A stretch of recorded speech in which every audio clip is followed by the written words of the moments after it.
Welcome! You're listening to the Uncharted Lancaster podcast, where we explore the hidden histories, forgotten places, and long-buried secrets of Lancaster County.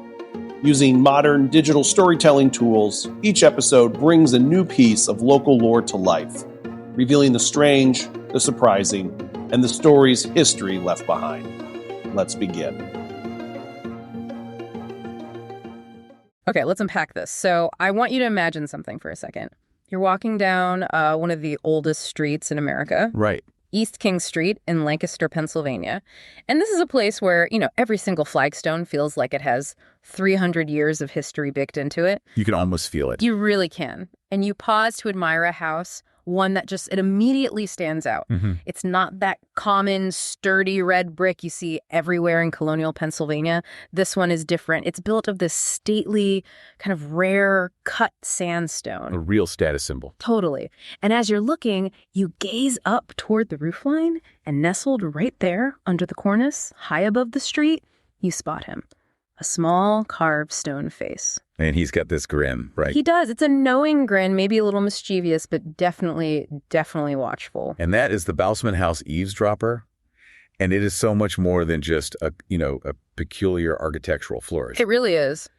This single silent sentinel set in stone all the way back in 1762. Yeah. It connects this just staggering history. I mean, the scope is amazing. It is. We're talking 1,000 years of linguistic evolution, the intense political paranoia of the Tudor court, the revolutionary zeal and danger of colonial America, and the entire concept of secrecy, all focused on one busy street corner.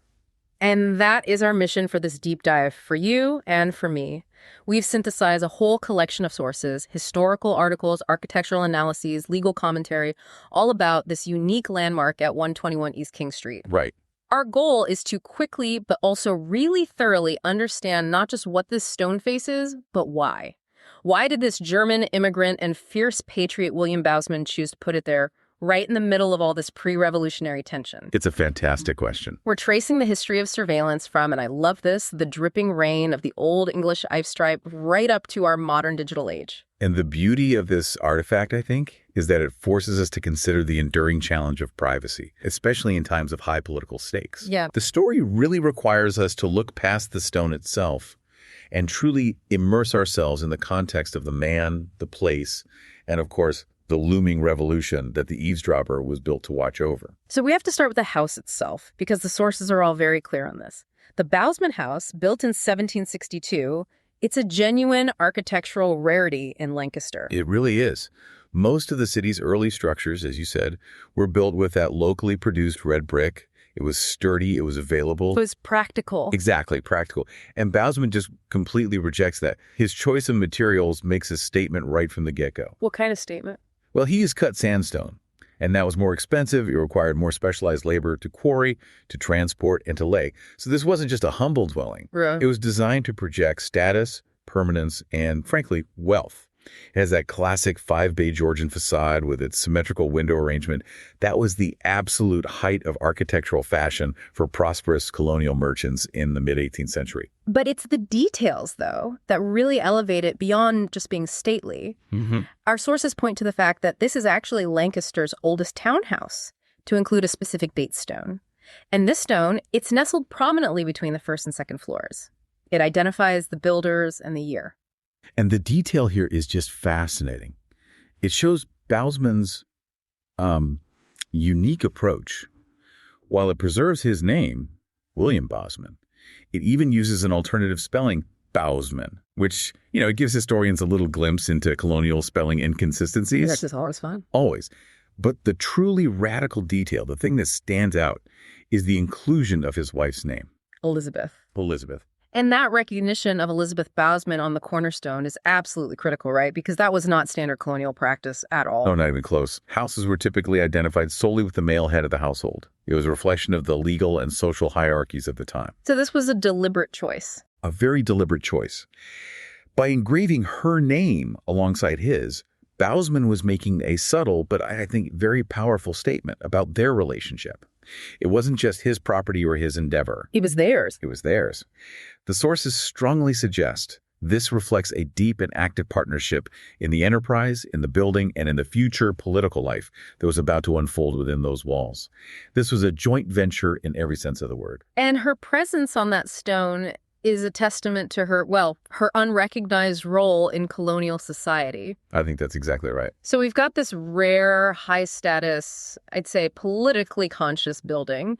Now we can finally move up to our titular character, the eavesdropper. Yes. Tell us about its specific physical location and what it looks like. This is where the surprise is kind of magnified. You have to crane your neck to find him. He's nestled way up there beneath the west roof corner. So third floor level, maybe? Yeah, sometimes described as being on the cornice's left corner, probably at the third floor level.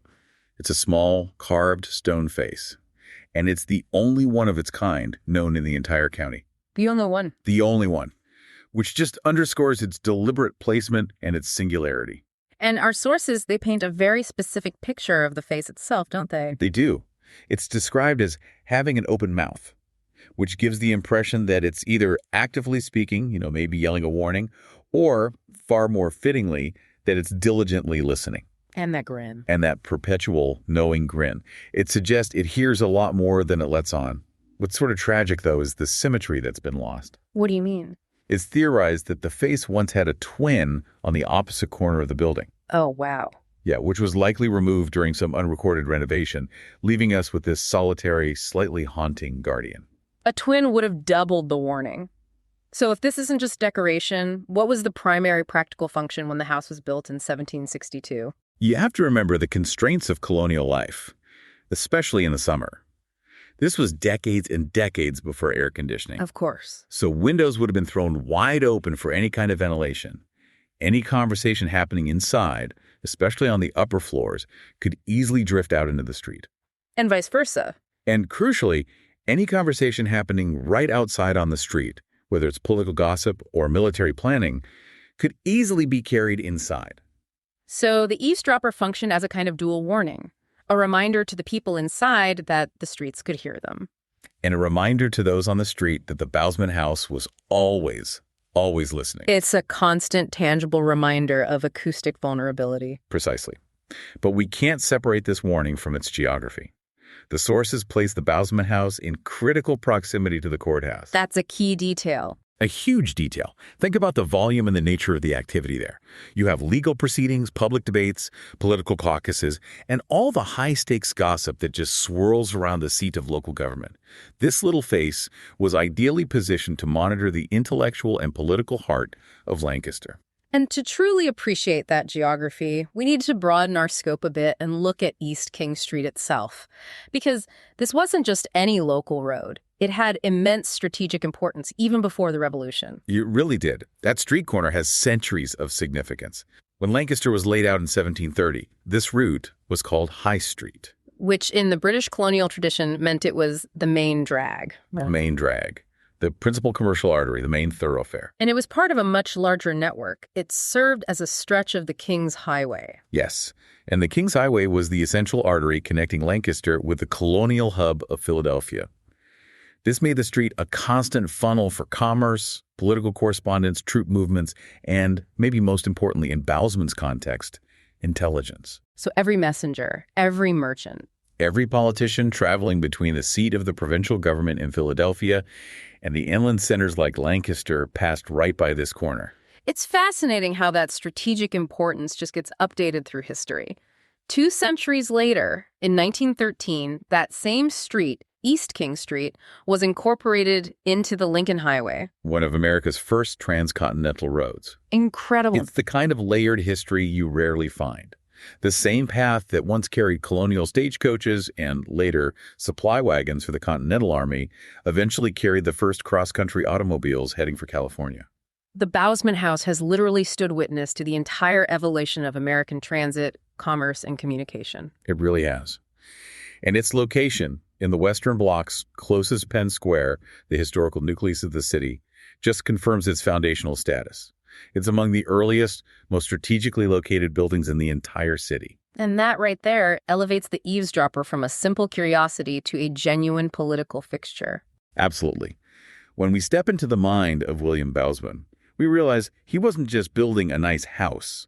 He was building a command center, on the most important street in the city, right next to the courthouse, knowing full well the traffic and, more importantly, the talk that would surround it. So once you combine that architectural rarity with the street's strategic location, you see that the Bausman House was never just a dwelling. It was a nerve center for commerce and, increasingly, for revolutionary politics. And that takes us directly into the biography of William Bausman himself.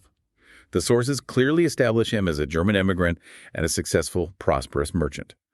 But crucially, he was an incredibly ardent and active supporter of the Patriot cause, right from the very first tremors of unrest. His political engagement wasn't just, abstract. It was hands-on and very high stakes. Exactly. Okay, let's detail some of these revolutionary roles because they really did place him at the heart of the emerging conflict. His involvement started locally, but it spread quickly. First, he was a member of Lancaster's Committee of Correspondence. The committees of correspondence, these were the shadow governments of the colonies. They were the essential communication infrastructure that allowed patriots in different colonies or even just different counties to coordinate their activities, share intelligence, and build consensus, all outside the official, crown-controlled governing structures. So Bausman was part of the network laying the groundwork for armed revolution. He was a key part of that network. And then he moved on to an even more active role, the Committee of Observation and Inspection. Right, and this committee was effectively the local enforcement arm of the Patriot movement. They were given the task of upholding the Continental Association, Which was the agreement to boycott all British goods. a key economic weapon against the crown. So Bausman's job here wasn't just oversight, it was execution. The sources specifically highlight his vigilance in pursuing violators.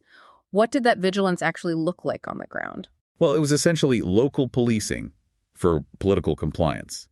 The committee had the authority to investigate, to question, and to publicly shame anyone suspected of violating the boycotts. Wow. Whether they were merchants trying to sell tea or loyalists buying prohibited goods, they would publish the names of violators in newspapers, effectively destroying their reputation and their business. That sounds dangerous. It was a hugely contentious and often dangerous job, requiring him to enforce revolutionary law on his own neighbors. In a city with divided loyalties, Bausman was making powerful enemies every single day. He reached his highest local office right as the revolutionary pressure was peaking. He served as Lancaster's chief burgess. Which our sources note is roughly equivalent to a modern mayor. But we need to understand what that 18th century office truly entailed, because it's not quite the same thing. No, not at all. The role of the chief burgess in a Pennsylvania borough in the 1770s was far more encompassing than just being a figurehead. The burgess was responsible for maintaining public order, supervising the markets, regulating sanitation, administering oaths, and crucially during wartime, coordinating local defense and logistics.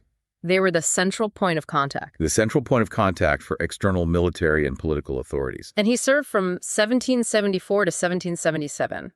That 3-year period, it encapsulates the most chaotic, stressful, and uncertain phase of the war. Absolutely, from the Declaration of Independence right through the early battles in the North. The pressure on Lancaster during those years must have been immense. It was. As the conflict escalated, the city was geographically positioned to become a logistical nightmare. That East King Street location, part of the King's Highway, meant Lancaster was just constantly inundated. We're talking about a human tidal wave, correct? Exactly that. You had 3 major populations flooding in. First, patriots fleeing the British occupation of Philadelphia and New York refugees needing housing and provisions. Second, massive influxes of Continental Army militia gathering for supply or training. And third, and maybe the most difficult, prisoners of war captured by the American forces who needed barracks, guards, and food. And Bausman, as chief burgess, was the man responsible for managing all this logistical and humanitarian chaos. All of it. Finding shelter, policing the peace, and just ensuring the food supply didn't completely collapse under the strain. And the stakes only escalated when he moved into state-level work. In 1777, he received a state appointment as state commissioner. This takes his responsibility out of just managing the borough and into directly engaging with wartime financial policy. And this role connects directly to the political dangers we were just discussing. He was appointed by the Pennsylvania State Council of Safety, Which was the body that essentially governed the state after the colonial government collapsed. Right. And this council had the power to deem citizens, particularly known loyalists, as traitors. And what did Bausman have to do with these so-called traitors? His job as state commissioner was to manage inventory and effectively seize the estates and properties of those loyalists. This was not merely shuffling paperwork. No, this was physical. This involved physically taking control of farms, businesses, and homes. He was directly enriching the patriot cause by liquidating assets taken from enemies of the state. I'm genuinely shocked that this man, who's responsible for seizing property and managing POWs, was simultaneously running a neighborhood inn and raising a family next door to it. How did he balance those extraordinarily high-risk lives? Well, the inn was likely critical to his success and, I would argue, his intelligence gathering. He owned the sign of the County House Inn right next door to his private residence, the Bausman House. So his home life, his political life, and his business life were all physically intertwined on that one stretch of East King Street. Exactly. The inn gave him logistics. He secured crucial contracts to provision the Continental Army. He was responsible for sourcing and delivering essential supplies, beef, lamb, grains, to the troops. His business wasn't just surviving the war, it was actively fueling the war machine. Which cemented his importance, but also made him a major target for anyone loyal to the crown. A huge target. And on top of all that, he served as barracks master at the borough's prisoner of war facility. That means he was physically dealing with enemy combatants on a regular basis. Just think about that flow of information and risk. He's dealing with angry, resentful prisoners. He's enforcing economic boycotts on suspicious merchants. He's seizing the estates of exiled loyalists. And all the political maneuvering is happening right outside his open windows on East King Street. And this is where the eavesdropper stops being a quaint curiosity and starts becoming a weapon. Given Bausman's profound personal risk-facing retaliation from loyalists he had ruined, managing potentially violent prisoners, enforcing unpopular laws, that stone face takes on a deadly serious political context. It is an active sentinel, a constant reminder to potential spies or loose-tongued associates to hold their peace. It absolutely transitions from a simple folklore warning to a strategic deterrent. The eavesdropper was built in 1762, before Bausman took on his most dangerous roles. But as tensions mounted toward 1774, that face became a silent enforcer of the patriot movement, guarding the secrets and the security of a man whose life and fortune were completely dependent on vigilance. What's truly remarkable to me is that Bausman's 18th century political sentinel is rooted in language that dates back a millennium. It's incredible. When he installed that face, he was tapping into a tradition that was older than the Norman conquest. Our sources explain that the word eavesdropper has been in use for over 1,000 years.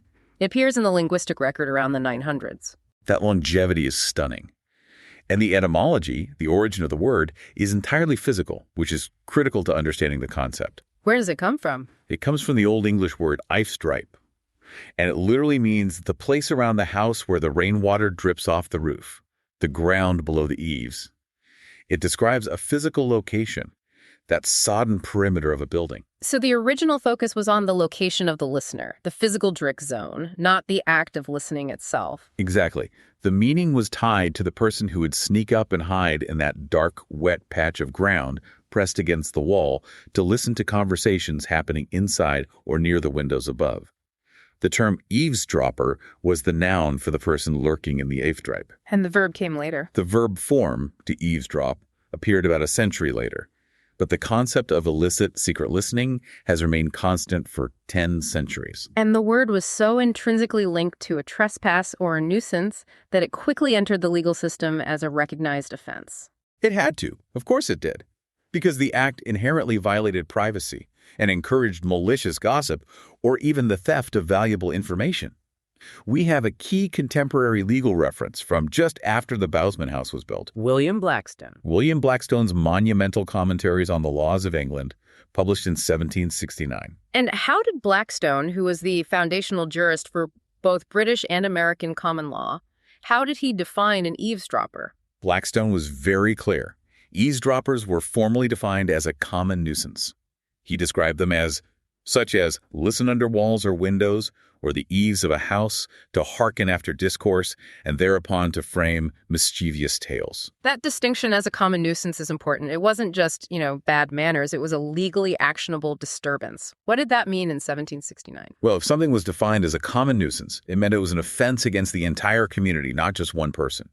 Eavesdropping was considered disruptive to the public peace and order, much like blocking a public road or polluting a common well. And the punishment? It often involved fines, or in more severe cases, public shaming devices like the stocks or the pillory to deter others. So Bausman's face was referencing a serious legal consequence. He was not just joking about gossip. Long before Blackstone formalized the legal status, though, the idea of an architectural warning had already solidified in Europe by the 1500s. This is where the physical tradition starts to catch up with the linguistic concept. Carved faces began appearing, tucked into the architectural details of ceilings, particularly in grand halls. Right. They served as a nonverbal reminder not to engage in gossip or treasonous talk. But the most famous, and certainly the most dramatic example, links directly to Tudor political intrigue. The eavesdroppers of Hampton Court Palace tied to Henry VIII. This is where the stakes were literally life or death. Absolutely. So to set the scene, the palace wasn't originally Henry's. It belonged to Cardinal Thomas Wolsey, who was chief minister to Henry VIII. A very powerful man. Immensely powerful. Wolsey acquired the property in 1514, and he built it lavishly, spending enormous sums. By the mid-1520s, it was practically a second home for the royal family. But Wolsey was Henry's right-hand man. But his failure to deliver one specific thing sealed his doom. The annulment. By 1528, Wolsey could not secure the divorce Henry needed from Catherine of Aragon to marry Anne Boleyn. Faced with ruin and the king's terrifying displeasure, Wolsey gave Hampton Court, his magnificent newly built palace, to Henry as a desperate gift to appease him. And Henry accepted the gift, then expanded it significantly. The Great Hall, where these figures are most famous, was commissioned between 1532 and 1535. And this is when the fear factor really intensified. Henry had dozens of small, carved and painted wooden figures added to the ceiling beams of the Great Hall. They were often in these grotesque or surprised poses, just staring down on the courtiers below. And the entire purpose Was to serve as a palpable, stern warning. Someone is always listening, especially the king. The sources stress that in the Tudor context, the concept of privacy was almost non-existent. It was an environment of intense, manufactured paranoia. Despite the vastness of the palace, Henry maintained a meticulous intelligence network. Courtiers and servants were actively incentivized to report every single whisper. The risks of a loose tongue among long ears, as they said, were catastrophic. Oh, absolutely. If you were caught speaking treasonously or even just gossiping about the king's affairs, the consequences were hanging, drawing, and quartering, or beheading. The recommended court behavior was simple, if terrifying. See nothing, hear nothing, and say nothing. So the eavesdropper figures were like silent executioners, constantly waiting for someone to slip up. That's a great way to put it. This historical context gives the term a chilling weight that carries right through to the 1762 Lancaster House. But this brings us back to the linguistic and architectural controversy surrounding these Tudor figures. I found this point fascinating. This is where we need to introduce a note of sort of critical dialogue. Some of our sources, like the linguist Karen Stollsnow, raise a crucial point. If the eaves are the external overhangs of the roof where the rain drips, why are the most famous eavesdropper figures at Hampton Court on the ceiling beams inside the Great Hall? They are structurally interior ornaments. That seems like a fundamental contradiction. The word means the physical place outside where the water hits the ground, the Eavesdropper, but the warning figures are inside. Right. So Stollsnow proposes a confusion theory, that the entire term, as we understand it architecturally, may have been coined based on a 16th century architectural misunderstanding. You mean someone just got it wrong? Perhaps. Maybe someone visiting Hampton Court confused the interior figures on the decorated ceiling beams, mistook them for elements of the exterior eaves, and the name just stuck because it sounded appropriately sinister. Wait, so we're suggesting the entire concept of the architectural eavesdropper, the one that inspired Bausman, is based on a mistake. That sounds like a bit of a stretch. Did all our sources agree on that? No, not entirely. It's an ongoing linguistic debate. Others argue that the Tudor figures were simply playing on the existing legal term for a listener. They were using the pun, even if the placement was technically incorrect relative to the roofline. So it was a joke, a very dark joke. A very dark joke. They argued that the word eavesdropper had a far richer and more intriguing sound than, say, ceiling watcher, which made the pun irresistible. I can appreciate the aesthetic argument there. But regardless of the Tudor confusion, the Bausman House eavesdropper in Lancaster manages to cleverly reconcile both the linguistic history and the architectural tradition. It does, which is why the sources describe it as a beautiful architectural pun. Okay, break that down for us. Remember, the physical act of eavesdropping meant crouching at the Eavesdropper, the drip zone on the ground. Bausman places the stone face high on the external cornice, the perfect spot for the physical eaves to shed water. Ah, I see. So by placing the face on the actual exterior cornice, he creates a figure that is technically standing near the eavesdrop. He's literally placed a sentinel on the source of the eavesdrop that is watching the spot of the eavesdrop. Exactly. The plaster face is sneaking a peek at someone who is sneaking a listen 2 stories below in the drip zone. It connects the Old English physical location, the legal definition of the common nuisance, and the European tradition of the warning figure. It makes it a profoundly deliberate and sophisticated piece of architecture from a Revolutionary-era politician. As fascinating as the colonial and medieval connections are, the Bausman House didn't just freeze in time in 1762. It survived the Revolution and continued to adapt, layering new history onto that foundation of cut sandstone. Yeah, the sources reveal a surprising and really significant layer of history from the early 1900s, connecting this colonial landmark directly to Lancaster's industrial ambition. And this is where the famed local architect C. Emlyn Urban enters the story. Right. C. Emlyn Urban was a major figure. He designed some of the most iconic structures in Lancaster during the turn of the century. And what was his involvement with the Bausman House? He was tasked with redesigning the primary office space within the building. Urban was known for modernizing historic structures for commercial use, but this specific project had a very high-profile strategic goal. Which was? To entice the confectionery king, Milton Hershey, to move his burgeoning business downtown. Wow. This transforms the building from a Revolutionary War hub into a piece of early 20th century economic development. It speaks volumes about the enduring value of that East King Street location. It truly does. The Bausman House was seen as prestigious enough and centrally located enough to anchor the city's industrial push. Now, while our sources don't confirm if Hershey ultimately chose that specific location, the fact that a prominent architect like Urban was commissioned for this purpose shows a persistent adaptability and inherent significance of the property. Now, fast forward to the modern era. The Bausman House today is a combination of centuries of history and 21st century luxury. It's a massive property, totaling 9,180 square feet. That size reflects its evolution from a grand home to a mixed-use property. The square footage is intelligently divided.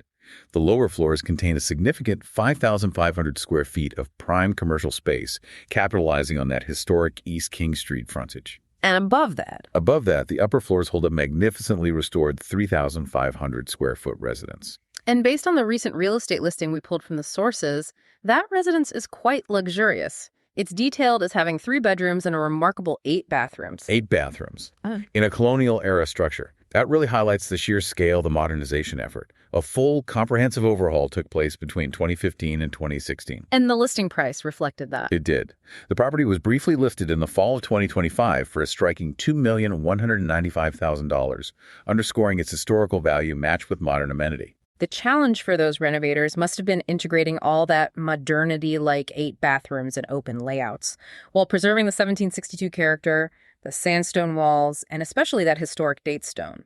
That was the core of the project. They preserved the heavy, stately character of the cut sandstone and the colonial framework while introducing soaring ceilings, open layouts, and high-end metropolitan finishes you would expect in a modern luxury dwelling. It's a blend that respects the past but demands current market utility. And the most incredible juxtaposition is found right out back. The Eavesdropper saw stagecoaches and Continental soldiers, but today's owner needs something a little more substantial for transport. Yes.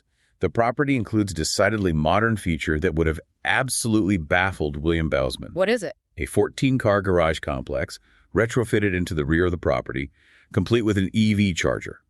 It perfectly symbolizes the house's journey from the King's Highway to the age of the electric automobile. The real estate listing captures this layered history perfectly.